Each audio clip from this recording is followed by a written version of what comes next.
Pregnant, her doctor told her she was expecting one baby girl, but instead she got us, conjoined twins. While my mom loved us deeply, my dad told her to let us die.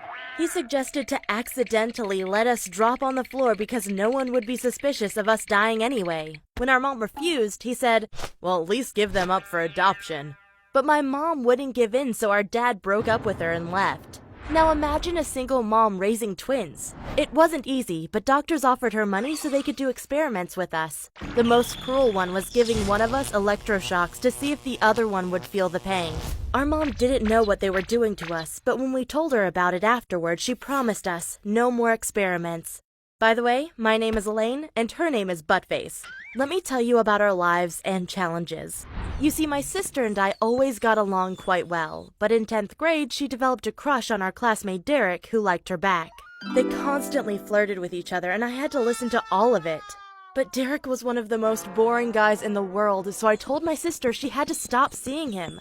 Of course she was angry at me, but afterward we made a deal. We had to find a guy that we both loved. However, on our 21st birthday, we got approached by a Chinese lady. She said she was working for a rich businessman who wanted us to come to China. I said, "For what?" And she responded, "My boss really likes the way you two look, and he will pay you a lot of money." "How much?" I asked. And she laid a briefcase on the table. When she opened it, we saw lots of money, and she said, "He will pay you $1 million in cash if you're gonna stay with him for 6 months. We both looked at each other. This sounded kinda sketchy, but $1 million was a lot of money, so I asked her to show us a photo of him. The guy was already in his 50s and a bit fat, but he looked very friendly, so we both agreed on flying to China to meet him. When we arrived at his mansion, he greeted us with a big smile and gave us a hug. He wasn't as creepy at all. He was more like a big teddy bear, so we didn't mind that he pressed his head against our middle breast. I mean, we knew exactly what he was paying us for, but soon things started to become a little bit uncomfortable.